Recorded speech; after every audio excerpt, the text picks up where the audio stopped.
নমস্কার বন্ধুরা, লৌকিক অলৌকিক বাংলা চ্যানেলে সকল শ্রোতা বন্ধুকে স্বাগত জানিয়ে আজ আরও একটি গল্প আপনাদের পাঠ করে শোনাবো। আমি সুদেষ্ণা।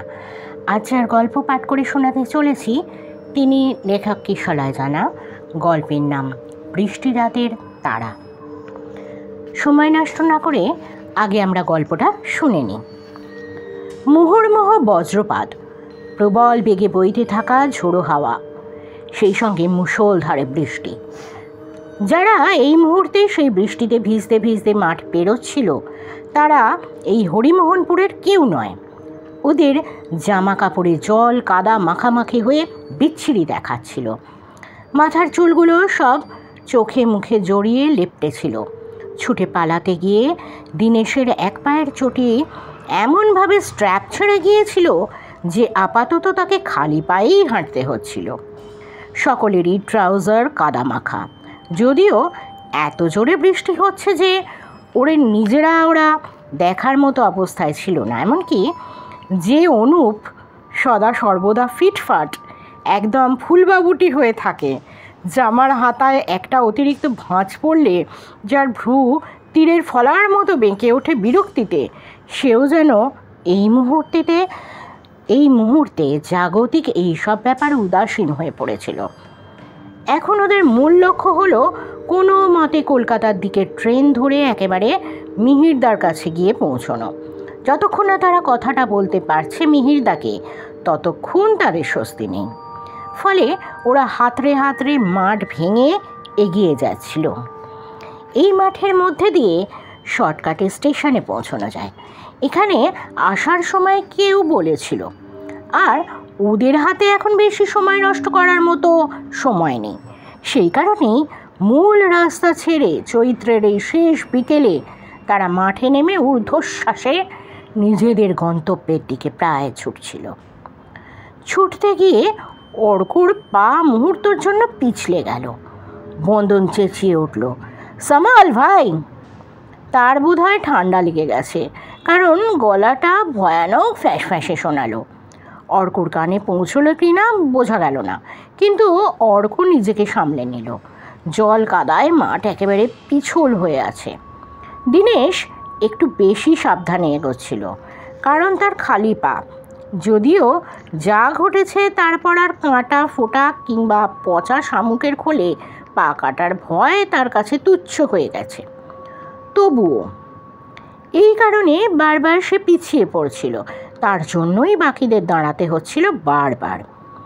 অনুপের গলার স্বর তীক্ষ্ণ খোঁচা শোনালো। বিরক্তিতে সে দিনেশকে বলে উঠল, আরে ভাই, একটু পা চালিয়ে চল, তোর জন্য দেখছি শেষ ট্রেনটাও ধরতে পারবো না। তখন কি আর মিহিরদার কাছে আজ পৌঁছতে পারবো না? কথাটা জানাতে পারবো? আর আজ না বললে কথাটার আর কি কোনো মূল্য থাকবে? সকলেই সায় দিল তার কথায়, এমনকি দিনেশও।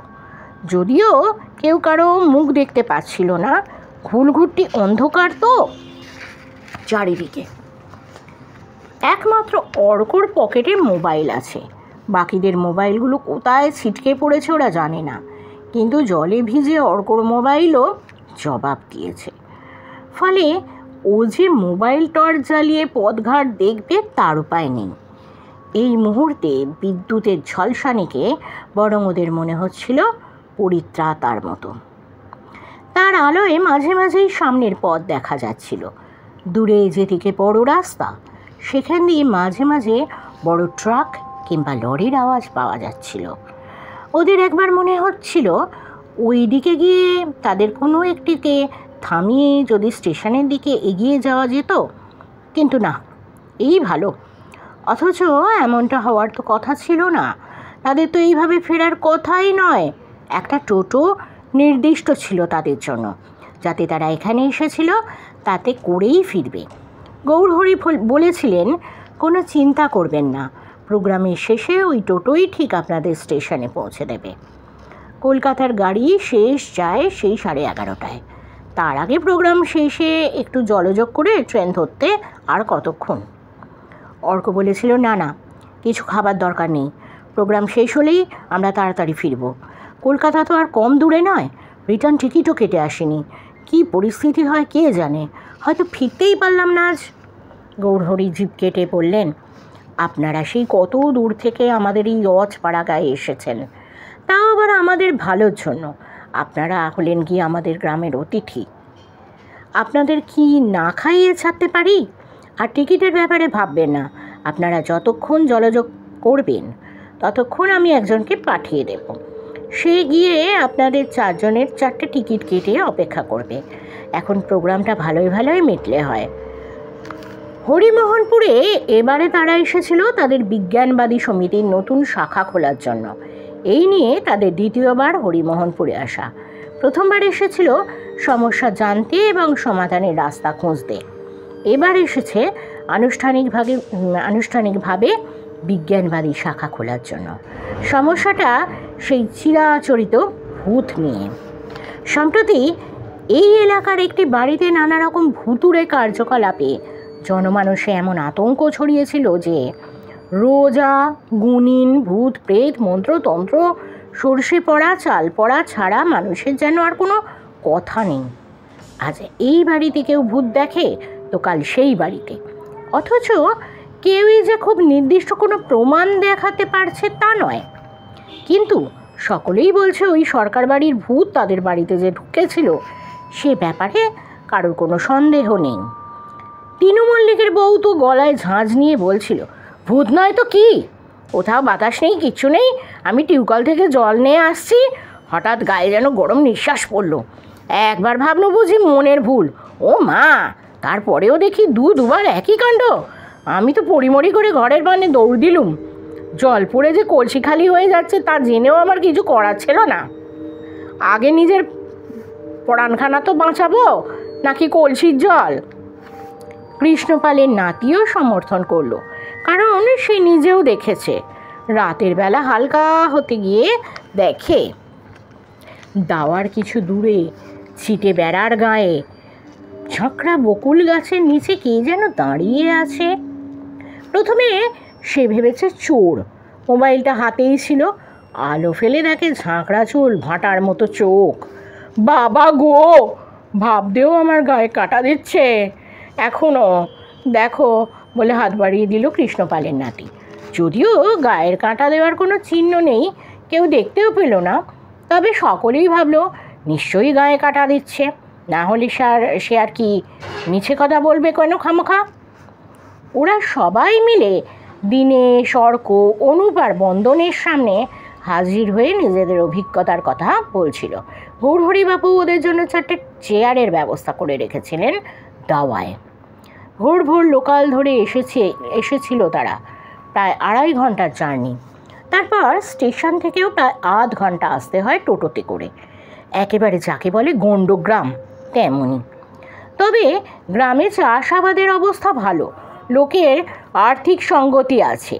একটা প্রাইমারি স্কুল আর একটা উচ্চ মাধ্যমিক স্কুলও আছে। স্থানীয় গ্রামীণ স্বাস্থ্যকেন্দ্রও আছে একটা, যদিও তাতে দীর্ঘ ঘাস চারাগাছা হয়ে গেছে বলে আজকাল গরু চড়ে। ছাগলও 2-1টা চড়ে না যে এমন নয়। ডাক্তার, নার্স এদের দেখা নেই বহুকাল। খাতায় কলমে আছেন অবশ্য। কাছাকাছি অঞ্চলে একজন ডাক্তার স্টেশনের কাছে একটা ঘর ভাড়া নিয়ে সেখানেই প্রাইভেটে রুগী দেখেন। লোকে নেহাত বিপদে আপদে পড়লে তার কাছে যায়, তাও ওই ওঝা বা গুণিনের ফেল মারলে তবেই। স্কুলেও শিক্ষক আছে, কিন্তু ছাত্রছাত্রী নেই। এখানকার ছেলেমেয়েরা ক্লাস 8 পাশ করলেই মনে করে পরম পণ্ডিত হয়ে গেছে। অতএব লেখাপড়া ইতি টেনে মেয়েরা মায়ের কাছে হাতের কাজ শেখে। ছেলেরা কেউ চাষবাস করে, কেউ অন্য রাজ্যে চলে যায় জরির কাজ নিয়ে, নির্মাণ কর্মী হিসেবে। ইদানিং কিছু সরকারি প্রকল্পের সুবিধার জন্য মেয়েরা স্কুলে নাম লিখিয়ে রাখে বটে, কিন্তু অ্যাকাউন্টে টাকা ঢুকলেই বাবা দাদারা সেই টাকা হস্তগত করে এবং তারাও আবার মায়ের কাছে ভালো গৃহিণী হয়ে ওঠার ট্রেনিং নিতে থাকে। সব মিলিয়ে এই গ্রামে আজ অবধি মোট 15 জন উচ্চ মাধ্যমিকের গণ্ডি পেরিয়েছে, 6 জন কলেজের, তাদের মধ্যে 2 জন গ্র্যাজুয়েট। তারা 2 জন অবশ্য কেউই আর এই হরিমোহনপুরে থাকে না। ইদানিং যাকে ঘিরে গ্রামের কিছু শুভবুদ্ধি সম্পন্ন মানুষের আশা জেগে উঠছিল, সেই সরকার বাড়ির ছোট ছেলেটিই কিনা ভূতে ধরেছে। ছেলেটি উচ্চ মাধ্যমিকে ফল করে কিছু দূরের একটা কলেজে ভর্তি হয়েছিল। সেখানেই থাকতো, ছুটি ছাটায় বাড়ি আসতো। সরকারদের অবস্থা এই গ্রামে সবচেয়ে ভালো। তাদের অগাধ জমি জমা, তেলের ঘানি, ভেড়ির ব্যবসা, তার উপর এলাকার পঞ্চায়েত সমিতির সভাপতি। ছেলেকে বাইরে রেখে পড়াতে তাদের অসুবিধে হওয়ার কথা না, হয়ও নি। তা সেই ছেলে প্রথম সেমিস্টারে আশানুরূপ ফল করতে পারেনি। তবে সে বলেছিল নতুন জায়গায় মানিয়ে নিতে তার অসুবিধে হচ্ছিল, ফলে পড়াশোনায় ব্যাঘাত ঘটছিল। সেই কারণেই ফল আশানুরূপ হয়নি। এবার পরীক্ষার মাসখানেক আগে সে বাড়িতে ফিরে এসেছিল নিজের থেকে। বলেছিল এখানে থাকলে পড়াশোনায় মন দিয়ে করতে পারবে সে। সেই মতোই দিন 15 কেটেছিল। তারপর একদিন সন্ধ্যাবেলায় সে যে ঘরে থাকে সেখানে দুধ আর মিষ্টি নিয়ে তার মা গিয়ে দেখে যে ছেলে অজ্ঞান হয়ে পড়ে আছে বিছানায়, বই খাতা চারিদিকে ছড়ানো। বিছানার একাংশে আগুন লেগে অনেকটা পুড়ে গেছে। একটা বইও সম্পূর্ণ ভস্মীভূত অবস্থায় পড়ে। চিৎকার করে ছেলের দিকে ছুটে যেতে গিয়ে মায়ের হাত থেকে দুধের গ্লাস পড়ে সে এক কেলেঙ্কারি কাণ্ড। সকলে ছুটে এলো, জ্ঞান ফিরল। ছেলেটি জানালো কয়েকদিন থেকেই তার মনে হচ্ছিল কেউ যেন তাকে দেখছে। একটা ঝাঁকড়া চুলের বড় বড় হিংস্র চোখওয়ালা মিশমিশে কালো লোককে সে এ ঘর থেকে ও ঘরে চলে যেতে দেখেছে। পিছু নিয়ে দেখেছে কেউ নেই। আর যখন সে পড়াশুনো করছিল তখন হঠাৎ সেই লোকটা ছায়ার মতো এসে ঢোকে, আর তারপরেই তার বিছানায় আগুন ধরে যায়। সে নাকি তাকে মারতেও আসছিল, তার আগেই সে অজ্ঞান হয়ে যায়। ফলে তারপর কি ঘটেছে তার আর মনে নেই। সকলেই শঙ্কিত হয়ে উঠল। ছোট ছেলে কি দেখতে গিয়ে কি দেখেছে, কিন্তু যদি ভুল না দেখে। সে যে ভুল দেখেনি তার প্রমাণ পাওয়া গেল দিন কয়েক পরেই। প্রথমে তার বোনের চুলে আগুন ধরে গেল। সে বেচারা তখন ঘুমোচ্ছিল। দুপুরবেলা ঘরে কেউ ছিল না। কেমন একটা বিশ্রী পোড়া গন্ধ পেয়ে জেগে উঠে দেখে তারই চুলে আগুন ধরে বিচ্ছিরি ধোঁয়া বেরোচ্ছে। ভাগ্যিস সে জেগে উঠেছিল, না হলে পুড়েই মরতে হতো হয়তো। একদিন যেতে না যেতেই রান্না করা পায়েসে কে যেন মুঠো মুঠো নুন দিয়ে গেল। ঘরের বিড়াল ছানাটাকেও মৃত অবস্থায় পাওয়া গেল।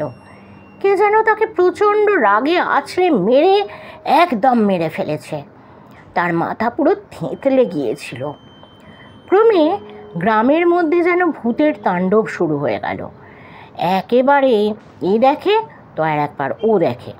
আর আশ্চর্যের বিষয় এই যে ভূত সেই একটাই, ঝাঁকড়া চুল, ভাঁটার মতো চোখ জলজলে, আর মুখের ভাষায় এক রাস জিঘাংসা। তখনই গৌরহরি খবর দেন মিহিরদাকে। গৌরহরি স্থানীয় হরমোহনপুর হাই স্কুলের পদার্থবিদ্যার শিক্ষক। যৌবনে মিহিরদার তিনি একসঙ্গে এক কলেজে পড়েছেন। আজকাল বিজ্ঞানবাদী তার নিজের কাজকর্মের জন্য যথেষ্ট সুপরিচিত একটি সমিতি। মিহিরদাই এর ফাউন্ডার মেম্বার। তার নিজেরই আসার কথা ছিল, কিন্তু শেষ মুহূর্তে কিছু ব্যক্তিগত কাজ এসে পড়ায় নিজে আসতে পারেননি। দীনেশ তাদের পাঠিয়েছেন। এরা চারজনেই বলতে গেলে তাঁর এবং বিজ্ঞানবাদীর চারটি স্তম্ভ। দিন 15 আগে তারা প্রথম গ্রামে আসে এবং সকলের সঙ্গে কথা বলে। সরকার বাড়িতেই অবশ্য তারা প্রথম যায়, কারণ সেখানেই ভূত বাবাজি প্রথম দেখা দিয়েছিলেন। ছেলেটির নাম অয়ন। দোহারা গড়ন, মাথায় বাহারি চুলের ছাঁট, চোখে চশমা, আর চশমার আড়ালে বড় বড় দুটি উজ্জ্বল চোখ। চোখ দেখলে তাকে মনেই হয় ছেলেটি বেশ বুদ্ধিমান। অয়ন অবশ্য ভেঙে কিছুই বলল না। আগেও সে যা বলেছিল তখনও সেই কথার পুনরাবৃত্তি করল। প্রথম দিন যখন সে ভূতটাকে দেখে তখনই ভূতটা ভাঁটার মতো জলজলে চোখে তাকে আঙুল তুলে কী যেন বলছিল। তারপর আর তার কিছু মনে নেই। সে অজ্ঞান হয়ে পড়ে। পরে জানতে পারে তার বিছানায় আগুন ধরে গিয়েছিল। দীনেশ হঠাৎ গলা নামিয়ে বলল, ভাই একটা দেশলাই হবে? আসলে অনেকক্ষণ সিগারেট ধরায়নি, তাই মুখটা কেমন কেমন লাগছে। তার আগে বলো, তোমার ঘরে সিগারেট খেলে কিছু মনে করবে না তো কেউ? অয়ন একটু ইতস্তত করে বলল, দরজা বন্ধ করে দিন, বাবা মা না জানলেই হলো। আরে না না, কেউ জানবে না, তুমি নিশ্চিন্তে থাকো। বন্ধন অবাক হয়েছিল। দীনেশ বা তাদের মধ্যে কেউই তো সিগারেট খায় না, তাহলে দীনেশ দেশলাই চাইল কেন? এটা কি ওর একটা চাল? অয়ন অবশ্য সে কথা জানে না, ফলে উঠে গিয়ে দরজা বন্ধ করে নিজের ব্যাকপ্যাক থেকে সন্তর্পণে একটা দেশলাই বাক্স বার করে দীনেশের হাতে দিল। দেখলেই বোঝা যায় তা বহু ব্যবহৃত। ধন্যবাদ বলে দীনেশ পকেটে হাত দিল সিগারেট বার করার জন্য। তারপরে এই আক্ষেপের সঙ্গে বলে উঠল, উফ, বিরাট ভুল হয়ে গেছে। আসবার সময় তো সেই সিগারেটটা টানতে টানতে এলাম, আর তো কেনা হয়নি। যাক চলে, একদম ভুলে গিয়েছি। সরি ভাই, লাগবে না, তুমি রেখে দাও দেশলাইটা।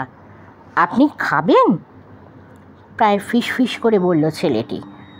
আমার আছে, আমি লুকিয়ে খাই, বাবা মা কিংবা বাড়ির আর কেউ জানে না। আপনি চাইলে একটা খেতে পারেন, আমার 2 প্যাকেট আছে।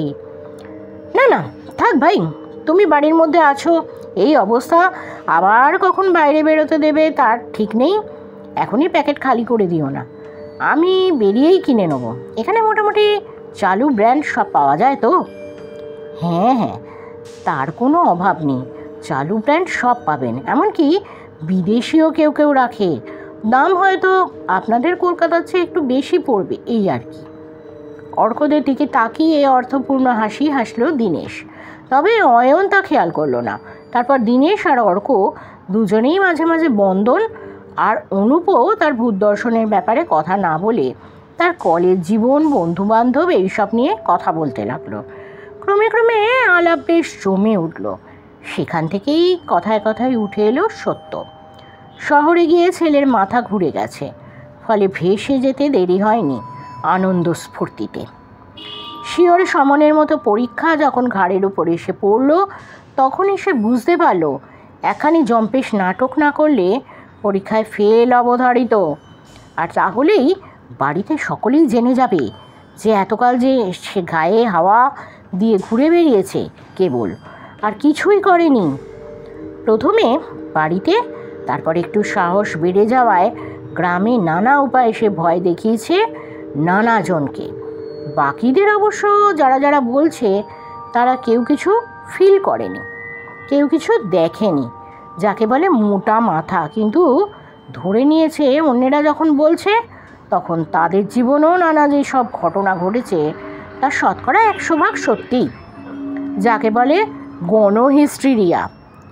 দীনেশ সব কিছু শোনার পর বেশ বিজ্ঞের ভঙ্গিতেই অয়নকে বলেছিল, তা বলে সারা গ্রামে অমূলক ভূতের ভয় ছড়ানোর ব্যাপারটি ক্ষমাহীন অপরাধ। এর জন্যই তোমার 4 বার ফাঁসি এবং 2 বার জেল হওয়া উচিত। অয়ন ম্লান হেসে বলেছিল, কি করব দীনেশদা, লোকে আমাকে ভালো ছেলে বলে জানে। এই গ্রামে আমার পরিবারও একটি রেপুটেড পরিবার, সেই ইমেজ কালি লাগলে কি মানা যায়? তার চেয়ে লোকে জানবে ভূতের অত্যাচার, ছেলেটি লেখাপড়া করতেই পারেনি, সেই কারণেই ফেল করেছে। পরের বার ভূতের হাত থেকে নিষ্কৃতি পেলে অবশ্যই ভালো ফল করবে।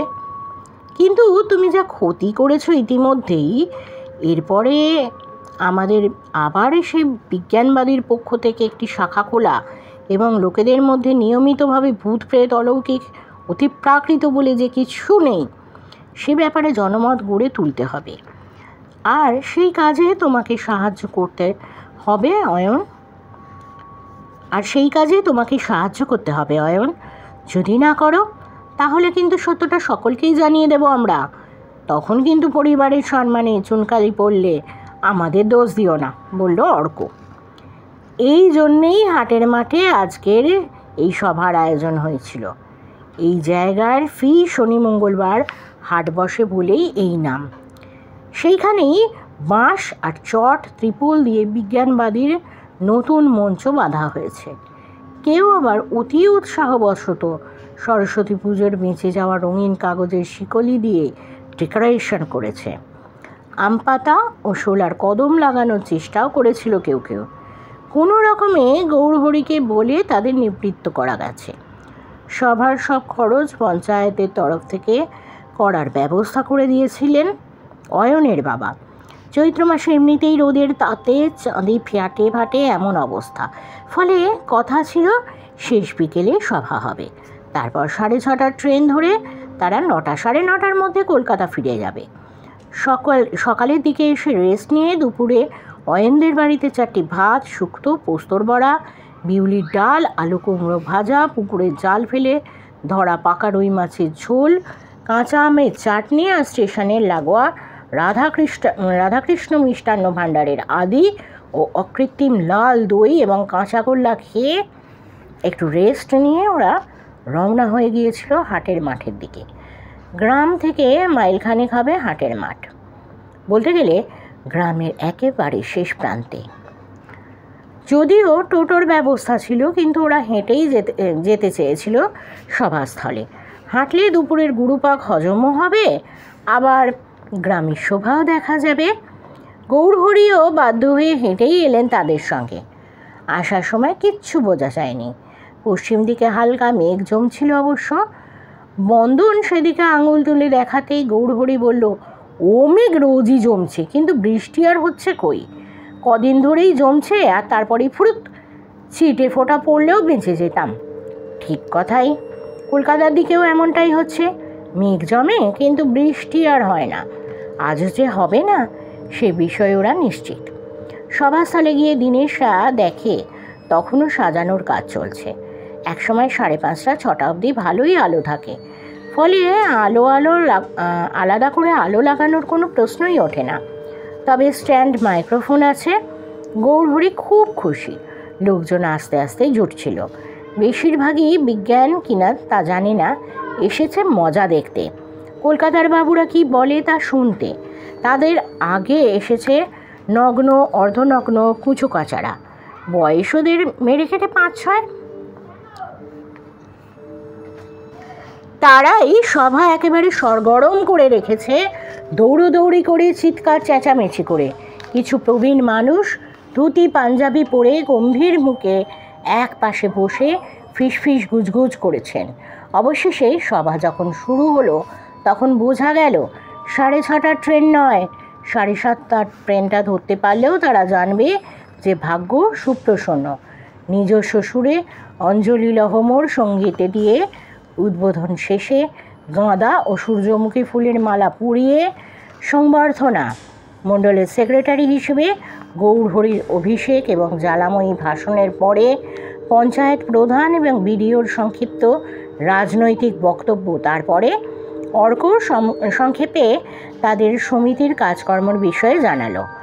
অন্ধ সংস্কার কীভাবে আমাদের ক্ষতি করে সে বিষয়ে অনুপ বলল মিনিট 15। বন্দন কিছু বলল না অবশ্য। দিনেশকে মাইক্রোফোনের সামনে এসে কিছু বলতে বলে এবং হরিদেবপুরের সকলকে ধন্যবাদ দিয়ে চুপচাপ বসে বারবার ঘড়ি দেখতে লাগলো। দিনেশ এসে তার ব্যারিটন ভয়েসে ভূত প্রেত অলৌকিকতা প্রসঙ্গে সবে বলতে শুরু করেছে। বন্ধুরা, জানবেন এসবই আপনাদের উত্তপ্ত মস্তিষ্কের নিছক কল্পনা। আজ পর্যন্ত পৃথিবীতে যারা যারা ভূত দেখেছেন বলে দাবি করেন তারা কেউই আর দ্বিতীয়বার সেই ভূতকে দেখাতে পারেননি। যা নেই তা দেখাবেন কি করে? এই যে দেখুন আমরা এলাম, আর অমনি আপনাদের হরিদেবপুর থেকে ভূতেরা হাওয়া হয়ে গেল, আর তেনাদের টিকিটই দেখা গেল না। তার কারণটি হলো আমরা লোকেদের উত্তপ্ত মনকে ঠান্ডা করে দিয়েছিলাম কেবল, কোনো ঝাড়ফুঁক মন্ত্রতন্ত্রের বুজরুকি করিনি। আচ্ছা, যদি সত্য সত্যই সেই ভূত থেকে থাকতো তাহলে সে কি এত সহজে তার অস্তিত্বকে নেই করে দিয়ে নীরবে বসে থাকতে পারতো? এই গ্রামে সকলের আগে যে অয়নের উপর নাকি সেই ভূতটি প্রথম আক্রমণ করেছিল বিচ্ছিরিভাবে, সেই অয়নও এখন আর ভূতে বিশ্বাস করে না। সে বুঝতে পেরেছে আর কিছু না, সে নির্ভেজাল স্বপ্ন দেখেছে একটা, যেটা কেবল সত্যিকারের বলে মনে হয়েছিল তার। বাকি ঘটনাগুলি দুর্ঘটনা ছাড়া আর কিছুই নয়। অতএব কথা শেষ করতে পারল না। হঠাৎ পশ্চিম দিক থেকে হা হা করে দামাল বাতাস ছুটে এলো। সভার আলাপ আলোচনার ফাঁকে কখন যে পশ্চিমা মেঘ সারা আকাশ ছেয়ে ফেলেছে কেউ খেয়াল করেনি। খেয়াল যখন করলো তখন বড় দেরি হয়ে গিয়েছে। খ্যাপা মোষের মতো বাতাস ছুটে এসে চারপাশে যেন তছনছ করে ফেলবে এমন ঝড় শুরু হয়ে গেল। আর ঝড় থামতে না থামতেই প্রথমে বড় বড় ফোঁটায়, তারপর মুষলধারে বৃষ্টি চারিদিকে যেন ভাসিয়ে দেবে মনে হচ্ছিল। সেই সঙ্গে মুহুর্মুহ বজ্রপাতের আওয়াজ, কান যেন ঝালাফালা হয়ে যাচ্ছিল। সভায় উপস্থিত লোকজন ছুটে কোনো রকমে হাটের আপাতত বন্ধ চালাঘর কটির দাওয়ায় আশ্রয় নিল। অনুপেরা অবশ্য মঞ্চের উপরেই অপেক্ষা করছিল বড় বৃষ্টি থামার। স্টেজের মাথার ওপর ত্রিপল আর এখন উড়ে যায়নি বলে আপাতত কাক ভেজার হাত থেকে বেঁচে গিয়েছিল ওরা। সভা পণ্ড হয়ে গেছে বলে যে খুব দুঃখ হচ্ছিল তাদের তা নয়, বরং বেশি দুশ্চিন্তা হচ্ছিল যদি ফিরতে না পারে। গৌরহরি মুখ দিয়ে চুকচুক করে বললেন, ভাগ্যিস আমি আগে বলেছি, তা না হলে আর সুযোগ পেতাম না। আসলে কি জানেন, আপনারা তো আর বারবার ছুটে আসতে পারবেন না, আমাকেই যা করার করতে হবে। আমি প্রথমেই সেরে নেওয়ায় এলাকার মানুষদের মনে একটা কেমন তৈরি হলো, আস্থা অর্জন করতে পারলাম। এটাই দেখবেন কাজে দেবে। ভিডিও দে তো মুখে হেঁ হেঁ করলেন। দীনেশ বলল, আপনি সেক্রেটারি হলেন সেটা নিশ্চয়ই আনন্দ সংবাদ, কিন্তু তার চেয়েও বিজ্ঞানবাদী বেশি আনন্দিত হবে যদি এলাকার মানুষের মন থেকে কুসংস্কার, ভূত প্রেতের বিশ্বাস একেবারেই চলে যায়। মাথায় রাখবেন, যা নেই তা কোনো কালেই নেই, তবু মানুষ তাকে অমূলক ভয় পেয়ে বসে আছে। কিন্তু ভবিষ্যতে যাতে এই মিথ্যে ভয়টি কেটে যায় তা দেখাই এখন আমাদের একমাত্র লক্ষ্য। তার কথা শেষ হতে না হতেই আচমকা আকাশের বুক ফালাফালা করে বিদ্যুতের শিখার কয়েকটি তীর যেন পরপর ধেয়ে এলো স্টেজের দিকেই। সুতীব্র আলোর ঝলকানিতে চোখ যেন ঝলসে গেল তাদের। আর তারপরে যা ঘটল তার জন্য তারা কেউই প্রস্তুত ছিল না। গোটা স্টেজটা দাউ দাউ করে জ্বলতে শুরু করলো। তারা ছিটকে গেল এদিক ওদিক, কিন্তু তাও বড় দেরি হয়ে গিয়েছিল। গৌরহরিকে তারা দেখল পুড়ে ঝামা হয়ে যাওয়া তার নিজেরই দেহের দিকে ঝুঁকে দাঁড়িয়ে থাকতে। দেখে তারা হাঁ হয়ে গেল। এর মানে কি? তাহলে এতক্ষণ ধরে যে তারা সবাই বলছিল সেসব আসলে তাদেরই ভুল?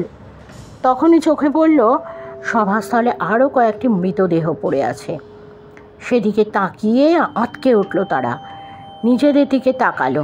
আরে, গৌরহরি এগিয়ে আসছেন এদিকেই, মুখ নাড়ছেন, যদিও কিছু শুনতে পাচ্ছে না তারা, কিন্তু গৌরহরি যে কিছু বলতে চান তা তারা স্পষ্ট বুঝেছে। তারাও কিছু বলতে চায়। দেরি হয়ে যাওয়ার আগেই একেবারে ঝড়, একবারের বজ্রপাত তাদের সমস্ত বিশ্বাস টলিয়ে দিয়েছে। তারা এখন জানে, যাদের তারা নেই বলে দাবি করে আসছিল এতদিন ধরে, তারা আছে, বেশ বহাল তবিয়তেই আছে। এতদিন বিজ্ঞানবাদী সমিতির তরফ থেকে তারা কিংবা মিহিরদা সবাই এই ভুল করে এসেছে। যেভাবেই হোক মিহিরদাকে সত্যটা জানাতেই হবে।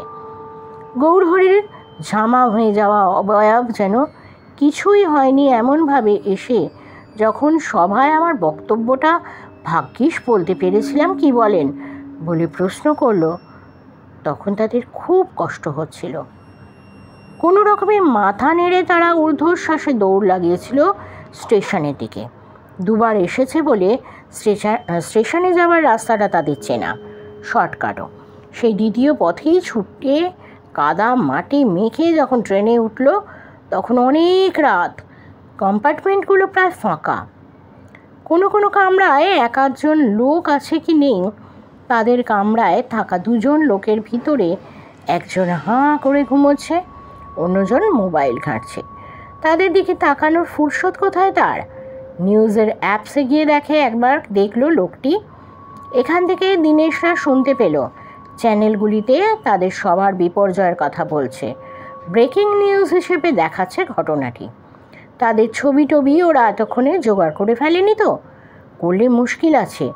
যদিও তাদের কামরায় আলোটা এমন নিষ্প্রভভাবে জ্বলছিল যে আলোর চেয়ে অন্ধকারই বেশি। উপস্থিত দুজনের কেউই অবশ্য তাদের দিকে একবারের জন্যও ফিরে তাকালো না। মিহিরদার বাড়ির সামনে যখন এসে দাঁড়ালো তারা, তখন কলকাতাতেও কালবৈশাখীর ভয়ঙ্কর তাণ্ডব শুরু হয়ে প্রায় শেষের পথে। ঝড় নেই, মুষলধারে বৃষ্টিও পড়ছিল না, তবে একেবারে বন্ধও হয়নি। ওরা ভিজছিল সেই বৃষ্টিতে। দীনেশ বলল, ঝড়, বৃষ্টি, বজ্রপাত আর আমাদের রেহাই দেবে না মনে হচ্ছে। বন্ধন ফ্যাঁস ফ্যাঁসে গলায় বলল, আমার কিন্তু বৃষ্টি ভিজতে মোটেই ভালো লাগছে না। মিহিরদাকে বলে যে যার জায়গায় ফিরে যাব, বুঝলে? মিহিরদার দরজা আজ এই মধ্যরাতেও খোলা। দরজার মাথার উপরে বিজ্ঞানবাদী সমিতির বড় সাইনবোর্ড ঝুলছে। বাইরে 3টি গাড়ি দাঁড়িয়ে, সেগুলির প্রায় প্রেসে স্টিকার লাগানো। এরা এত রাতেও ঠিক হাজির হয়েছে। অবাক হলো অর্করা। বেশ কিছু লোকের কথাবার্তার আওয়াজ ভেসে আসছে। কোনো মতে বেল বাজালো দীনেশ। এই কর্দমাক্ত শরীরে ভিতরে ঢুকতে চাইছিল না তারা। তাছাড়া এখনই তো ফিরতে হবে। ভিতর থেকে উচ্চৈঃস্বরে সংবাদ পাঠিকার বক্তব্য ভেসে আসছে। বেল বাজানোর শব্দ প্রথমে একজন অপরিচিত লোক, পরে তাকে সরিয়ে মিহিরদা এসে দাঁড়ালেন। তার চোখ মুখ ফোলা। কাঁদছিলেন কি? সেই অবস্থাতেই দীনেশদের দেখে চোখ যেতেই মুখ হাঁ হয়ে গেল তার। চোখ দুটি যেন নিজেদের কোটর ছেড়ে বেরিয়ে আসছে। কিছু একটা বললেন বটে, কিন্তু গলা দিয়ে হাওয়া বাতাস ছাড়া কিছুই বেরোলো না। দীনেশরা বুঝতে পারছিল কেন এমন অবস্থা হয়েছে মিহিরদার। ভেতর থেকে সংবাদ পাঠিকা বারবার একই কথার পুনরাবৃত্তি করে বলে যাচ্ছিলেন, জায়গায় হরিমোহনপুর গ্রামে বিজ্ঞানবাদী সমিতির সভায় বজ্রপাতের ঘটনায় এখনও পর্যন্ত মৃতের সংখ্যা বেড়ে নয়। গুরুতর আহত হয়ে মৃত্যুর সঙ্গে পাঞ্জা লড়ছেন আরও বেশ কয়েকজন। বিজ্ঞানবাদী সমিতির উপস্থিত 4 জন সদস্যরই তৎক্ষণাৎ মৃত্যু হয়েছে বলে জানা যাচ্ছে। এরা হলেন অর্ক চৌধুরী, অনুপ সামল, দীনেশ কুণ্ডু এবং বন্দন চক্রবর্তী। কাল সকালেই মুখ্য সচিবকে ঘটনাস্থলে যাওয়ার জন্য নির্দেশ দিয়েছেন। ওদের শরীর বেয়ে বৃষ্টির জল নামছিল, ওরা কাঁদছিল। একটু আগেই হরিমোহনপুরের হাটের মাঠের সভাস্থলে ওদেরই ঝলসে যাওয়া নিষ্প্রাণ দেহগুলি দেখে এসেছে। অকালে চলে যাওয়ার দুঃখ ছাড়াও আজন্ম লালিত বিশ্বাস মিথ্যে প্রমাণিত হওয়ায় কষ্টও ছিল ওদের মনে। এখনও ওরা জানে মৃত্যুর পরেও অন্য জগৎ আছে, সেই জগতেই এখন সত্য। সেই জন্যেই ওরা মিহিরদাকে বলল, আছি আছি আছি, আমরা আছি, আমরা মিথ্যা নয়, কল্পনা নয়, আমরা জল জ্যান্ত বাস্তব। আর সঙ্গে সঙ্গে কোনো এক অদৃশ্য হাত বিজ্ঞানবাদী সমিতির সাইনবোর্ডখানা মুছে দিল নিঃশব্দে। ওরা একা নয়, ওদের পিছনে গৌরহরি, অয়নের বাবা সহ আরও 5 জন আছে। সকলেই ওদের সঙ্গে এক সুরে বলছিল, আছি আছি, আমরা আছি। মিহিরদা যদিও কিছুই শুনতে পাচ্ছিলেন না, কারণ তার জ্ঞানহীন দেহটা তখন পড়েছিল দরজার ওপারে মেঝের উপর। তবুও চেতনা বিলোপের আগে তিনি অন্তত জেনে গিয়েছেন, যারা বৃষ্টিতে ভিজছিল তারা কেউই আর বেঁচে নেই। বন্ধুরা, এই ছিল আমাদের আজকের গল্প। কেমন লাগলো সকলেই কমেন্ট বক্সে কমেন্ট করে জানাবেন। আর ডেসক্রিপশন বক্সে তো মেল আইডি দেয়াই থাকে, যারা গল্প লিখে পাঠাতে চান, যাদের জীবনে এমন ঘটনা ঘটেছে বা পরিচিত কারোর জীবনে অলৌকিক বা দৈবিক কোনো ঘটনা ঘটেছে, তারা আমাকে অবশ্যই মেল আইডিতে মেল করে ঘটনা লিখে পাঠাতে পারেন। অথবা আমার হোয়াটসঅ্যাপ নাম্বার তো দেয়াই থাকে, ভয়েস রেকর্ড করে পাঠাতে পারেন হোয়াটসঅ্যাপে। তাহলে আমার চ্যানেলটা যদি ভালো লাগে, মানে আমার ভিডিওগুলো যদি আপনাদের ভালো লাগে, অবশ্যই লাইক দেবেন। আপনাদের লাইক নতুন করে অনুপ্রেরণা দেয় আমাকে আপনাদের সঙ্গে, আপনাদের কাছাকাছি আসতে। আর চ্যানেলটাকে অবশ্যই সাবস্ক্রাইব করে বেল আইকনটা, নোটিফিকেশনের বেল আইকনটা, অল বাটনটা প্রেস করে দেবেন, যাতে সমস্ত নোটিফিকেশান আপনারা সবার প্রথমে পেয়ে যান। সাবস্ক্রাইব করে দেবেন চ্যানেলটাকে। এই পর্যন্তই আজ আমাদের কথাবার্তা হলো। তাহলে পরে আরেকদিন আসছি সত্যিকারের একটা ঘটনা নিয়ে। একই চ্যানেলে সত্যি ঘটনা গোয়েন্দা গল্প, রহস্য গল্প, ভৌতিক গল্প, অলৌকিক গল্প এবং দৈবিক ঘটনা গল্প একই চ্যানেলে এত কিছু পাওয়া যাচ্ছে। সাবস্ক্রাইব করে রাখলে মন্দ হবে না, কি বলেন? তাহলে যারা ভাবছেন চ্যানেলটাকে সাবস্ক্রাইব করব কি করব না, করেই ফেলুন না। আজ এই পর্যন্ত, বিদায় নিচ্ছি। সকলকে শুভরাত্রি জানিয়ে আমি সুদেষ্ণা। বাই।